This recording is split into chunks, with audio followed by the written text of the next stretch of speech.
কিন্তু গান্ধীজির অপরাধ কি? তাকে কেন খুন করবার জন্য একটা প্রজেক্ট নিয়েছিলেন, প্রকল্প নিয়েছিলেন?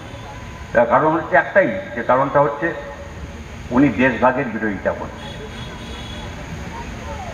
দেশটা ব্রিটিশরা ভাগ করে দিয়ে, ভাগ করো আর শাসন করো, ছেড়ে যাচ্ছি যদি ভাগ করে, তাহলে এই যে ভারত ছিল অখণ্ড ভারত, সেইটা যদি দুর্বল হয়ে যায়, তাহলে এদের মধ্যে হানাহানি হবে, তাহলে আমার সাম্রাজ্যবাদের কর্তৃত্ব থাকবে।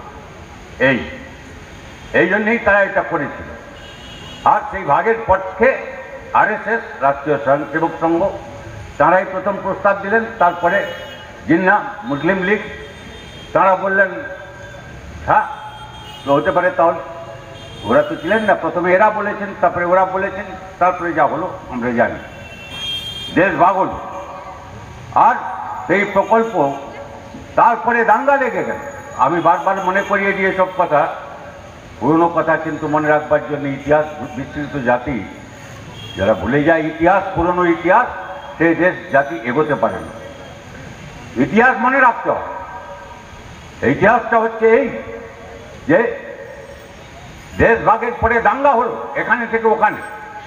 1947 সালের 15ই আগস্ট যখন নেহেরু মন্ত্রিসভা দিল্লিতে শপথ নিচ্ছে, গান্ধীজি তখন আমরণ অনশনে কলকাতায় বসে বেলেঘাটায়, যেখানে আমরা কমিউনিস্টরা, বামপন্থীরা আমরা যাই প্রত্যেক বছর, এখনো যাই শ্রদ্ধা জানাতে গান্ধীজির, যেখানে অনশনে বসেছিলেন 30শে জানুয়ারি 1948 সালে। 30শে জানুয়ারি তাঁকে হত্যা করা হয়েছিল। নাথুরাম গডসে তিনবার গুলি চালিয়েছিল। কেন বসেছিল? উনি তখনও চাইতেন যে দাঙ্গা বন্ধ, এবং সব পার্টিকে যেতে হয়েছিল, যারা দাঙ্গার পক্ষে ছিলেন, বিপক্ষে ছিলেন, আমাদের পার্টি জ্যোতিবাবুরা, তাঁরা এরা সব গিয়ে ওখানে বোঝাচ্ছে যে আপনি ছেড়ে দিন, আমরা সবাই দায়িত্ব নিচ্ছি, এই আর হবে না, আর দাঙ্গা হবে না, আর মারামারি হবে না। তবে গিয়ে গান্ধীজিকে অনশন ছাড়ানো গেছে।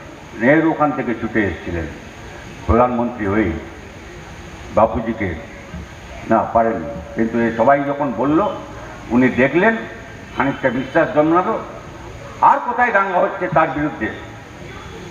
এই জন্য আমি বললাম একটা রাজনৈতিক প্রকল্প। আর দ্বিতীয় প্রকল্প হচ্ছে এখন রাম রাম এসব করছে। এখন মোদী বলছেন যে রামনবমী পশ্চিমবাংলায় সব জায়গায় হবে। তো কে না বলছে না? তো এ মানুষ কি করবেন, রামনবমী করবেন কি করবেন, তার ব্যাপার।